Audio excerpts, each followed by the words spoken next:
Human attention spans right now are absolutely terrible. Not like kind of bad, not a little bit worse than before, but I mean historically bad, the worst they have ever been.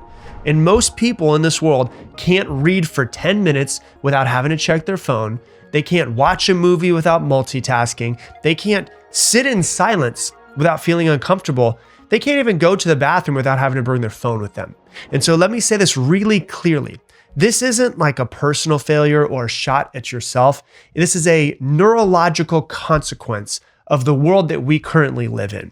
And so your brain, it didn't suddenly get worse. It got trained over the past 10, 15, 20 years, but not in a good way. And so if you want to be productive, if you want to create the life that you want, you need to fix your attention span. You need to learn how to focus. And that's what we're going to dive into today. Let's talk about real quickly our attention spans and how they are objectively shrinking. And so this isn't like, oh, I kind of feel like I have less focus. There's multiple studies I want to cover with you so you can actually understand. There was a Microsoft study that was done in 2015 that found that the average human attention span has dropped from 12 seconds in 2000 to 8 seconds in 2015. That's shorter than a goldfish. A goldfish has a better attention span than the average human, and that was over a decade ago. Do you think it's been worse? It's probably gotten worse, right? So in the 15 years from 2015 to 2015, it got 33% worse because that's before smartphones and before social media came out. And that's one of the two things that's killing our attention spans the most. Now, before people like argue over the semantics of all of this, what actually really matters is that sustained attention and the capacity for it is declining in the average human, especially because of our digital environments. Another study that was done from King's College London found that heavy digital use was associated with reduced ability to maintain focus on demanding tasks and increased distractibility. So what does that all mean? It means the more that you use your phone, the harder it becomes for you to focus. It's what it comes down to. And so your brain is being trained to crave novelty. And this is based off of evidence, not opinions, okay? Your brain has one primary motivator, and that is dopamine. Dopamine is not the pleasure chemical, it is the anticipation and motivation chemical. And so every time you scroll, every time you refresh your feed, every time that you switch apps, every time that you click on something new, you get a little teeny tiny small dopamine hit. And there was a study that was done in 2019 in Nature Communications that showed that constant novelty seeking, like the scrolling and seeing new things on your scroll, rewires the reward circuits in your brain. So your brain, and we will be right back. Hey, I want to interrupt today's episode to tell you about my sponsor. It is me, myself. If you didn't know, I obviously have some coaching programs outside of the podcast to help you learn and grow and become a better version of yourself. Step-by-step programs and processes to help you become better in your life and create the life that you want. If you want to learn more about it, you can go to coachwithrob.com. Once again, coachwithrob.com. Check it out. And let's get back to the episode. And its reward circuits are literally being rewired when you're scrolling on your phone constantly, which then makes sustained effort and sustained focus feel harder to do and less rewarding for you. So it feels less rewarding because of the fact that just a simple, easy scroll feels more rewarding for you. So when people say like, I just can't focus anymore, or I have ADHD now, like there's a lot of people that say they have ADHD and they've never been actually diagnosed with ADHD. So they're just like, oh, because I can't focus, I'm just going to say it, right? If you've never been like clinically diagnosed, I would never say that out loud. But when someone says something like, I can't focus right now, what they're really saying is my brain has learned that novelty is more rewarding than focusing. And so that's one of the ways that people are destroying their brains. Another way is by multitasking. Like multitasking actually destroys your brain's efficiency. I've heard so many people are like, I'm just such a great multitasker. And they wear it like a badge of honor. And so you have to understand what you're doing is you're task switching. Your brain can only focus on one thing at a time. And so you're switching from one task to another, one task to another. It might be lightning fast, but that task switching is expensive for the brain. There was a study that was done at Stanford and found out that heavy multitaskers perform worse on attention, memory, and task switching tests. So they're actually more distractible is what they found, not less distractible. And the killer of all of that is even after removing all of the distractions, the people who said that they were multitaskers, their brains stayed more scattered. And so what that means is that distraction and going from one thing to another, to another, to another, your brain just constantly bouncing all day long rewires your baseline of focus. And so you become less and less focused over time the more that you actually multitask. And so let's talk about this because I think it's really, really important. Your attention span, it's not broken. You're not just like it's not like you dropped a glass and you'll never be able to put it back together. You're not broken in any sort of way. It is conditioned. And anything that is conditioned can be reconditioned in the other direction. And so what you need is a neurological retraining of your brain. And so I want to actually talk to you about how to neurologically retrain your brain to be more focused, to have your attention span be higher than it currently is right now, and the actual proof of how to do it. Okay. So I only want to talk to you about proven ways to improve your attention span based off of my research, right? Because I want this to be hopeful for you. I want you to feel like, oh my God, I can do this. Because the research on this is very clear. Attention is like plastic, and plastic is moldable. Your focus, even if it's terrible today, is trainable. It's kind of like a weak muscle. If you haven't been to the gym in a long time, you're going to have some weak muscles. But as long as you just keep training them and training them and training them, you will become stronger. It's the exact same thing for the focus in your brain. Your brain responds fast when you stop fighting against it and you start training based off of what your brain actually wants to train on. Okay. So the first thing that you want to make sure that you do, this is like a non-negotiable if you want a better attention span and become better at focusing, is you need to reduce what's called cheap dopamine. Studies at UCLA and Harvard both showed that excessive dopamine spikes, like checking social media, reduce your baseline of motivation. So whenever you check your phone over and over and over and over and over again, you're getting these excessive dopamine spikes, way more than what is natural in a normal human environment. And the more that you get, the more that your baseline of motivation actually reduces. And so that's why some people have been on their phones for so long are just like, it's so hard to get up. It's because you've literally started to rewire the dopamine in your brain.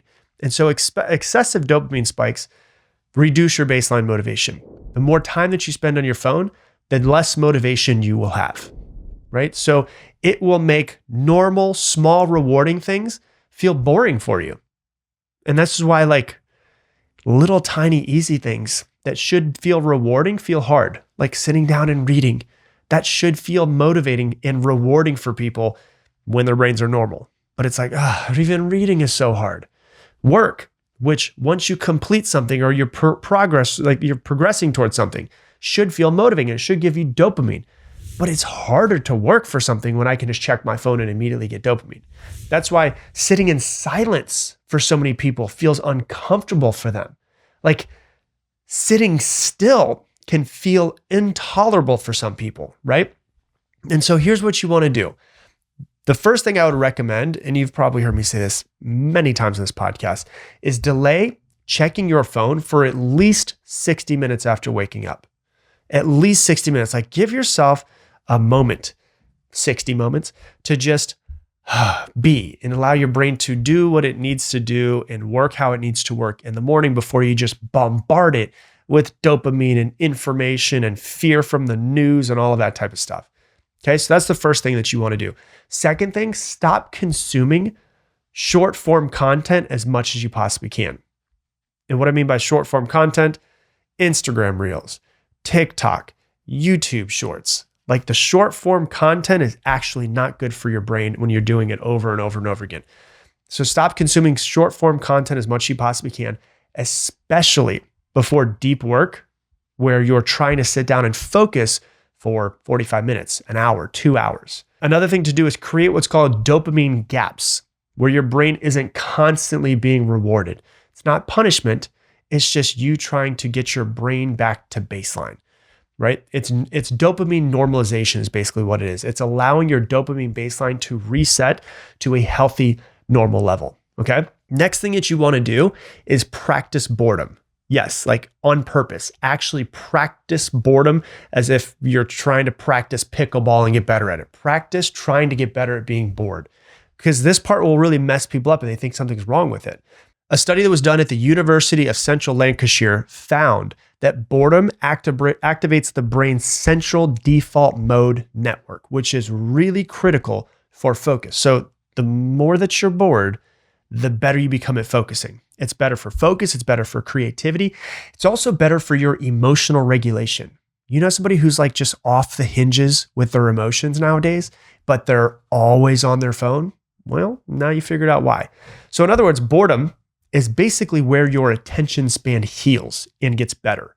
And so if you eliminate boredom entirely, which is what a lot of people have done, like people act like boredom is an enemy, what you do is you eliminate your brain's ability to sustain focus and its ability to have a space to kind of heal itself. And so you want to train boredom. How do you do that? Learn to sit still without without any stimulation for like 5 to 10 minutes. You know, take a walk without music or without your phone. Sit at a stoplight without taking your phone out and just see what that's like. Now your brain will protest. I even did it today. I pulled up to the stoplight and I was like, you know what? I'm just going to stare at the stoplight for the next 45 seconds because I felt myself want to go to my phone. Like it wanted to do it. And I'm like, no. I'm the one that's in control here. Your brain will protest this whole thing. That protest is basically withdrawal. It's like an actual chemical withdrawal, like a drug addict. You want that dopamine. Nope, not going to do it. I'm going to sit here bored for a minute. Next thing that you want to do is you want to try to build your focus like a muscle. And so like you wouldn't walk into a gym and just try to deadlift 400 pounds on day one. So obviously you don't want to try to get into like instant deep focus for the next 4 hours. You will fail at that. And so there was a study that was done in psychological science in 2014 that found out that attention span improves incrementally with structured practice. And so you can actually practice focusing. And what you want to do is have short focus sessions because short focus sessions outperform long focus sessions. And so there's a thing that's called the focus ladder. Start with 5 to 10 minutes of uninterrupted focus on something, whether it's sitting down to write, whether it's sitting down to read, whether it is journaling and, making sure that when you're doing any of these things that your phone is in a completely different room, then you take a short break and then you go back and do it again. So it'd be like 10 minutes of writing. And then you take a 5-minute break and you do 10 minutes of writing. And you do it over and over again and you gradually start to increase the duration every day. You can go from 10 minutes to 12 minutes, take a 5-minute break, 10 minutes to 12 minutes to 15 minutes. And what it does is it trains what's called your attention endurance. And so with that, like I literally had to do this when I first learned this thing called the Pomodoro technique, which is 25 minutes of work on, 5 minutes off. I remember the first time I tried the Pomodoro technique, I could not get to 25 minutes of focus. And I was so freaking frustrated because I was like, what in the hell is wrong with my brain? Like I can't even focus for 25 minutes. So I got like 12 minutes and I was like, I'm just going to keep doing it. And after like a month, I finally was able to get myself to 25 minutes of focus.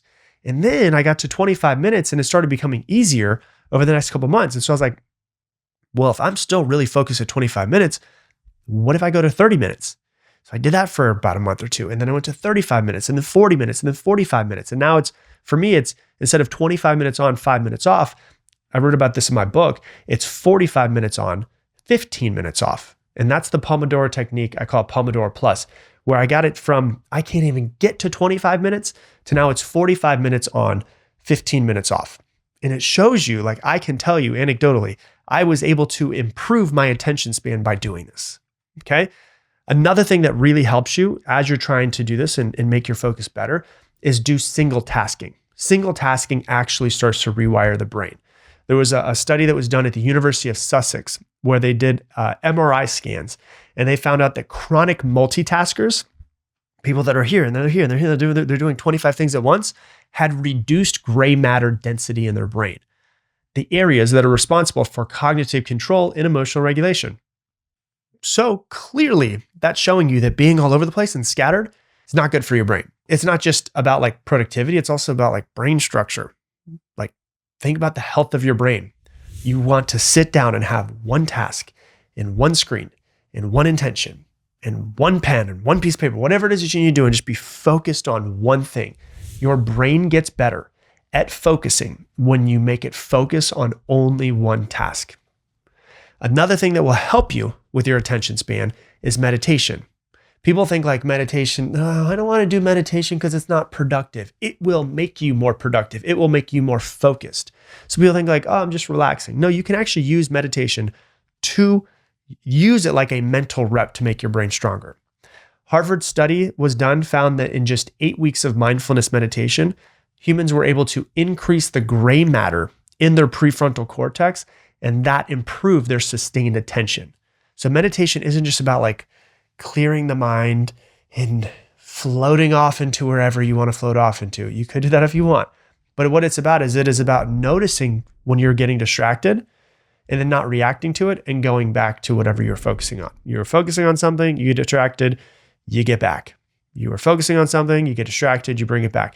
And this is literally brain training for you. Each time that you notice the distraction, but you train your brain to go back to what you're focusing on, that's a mental rep.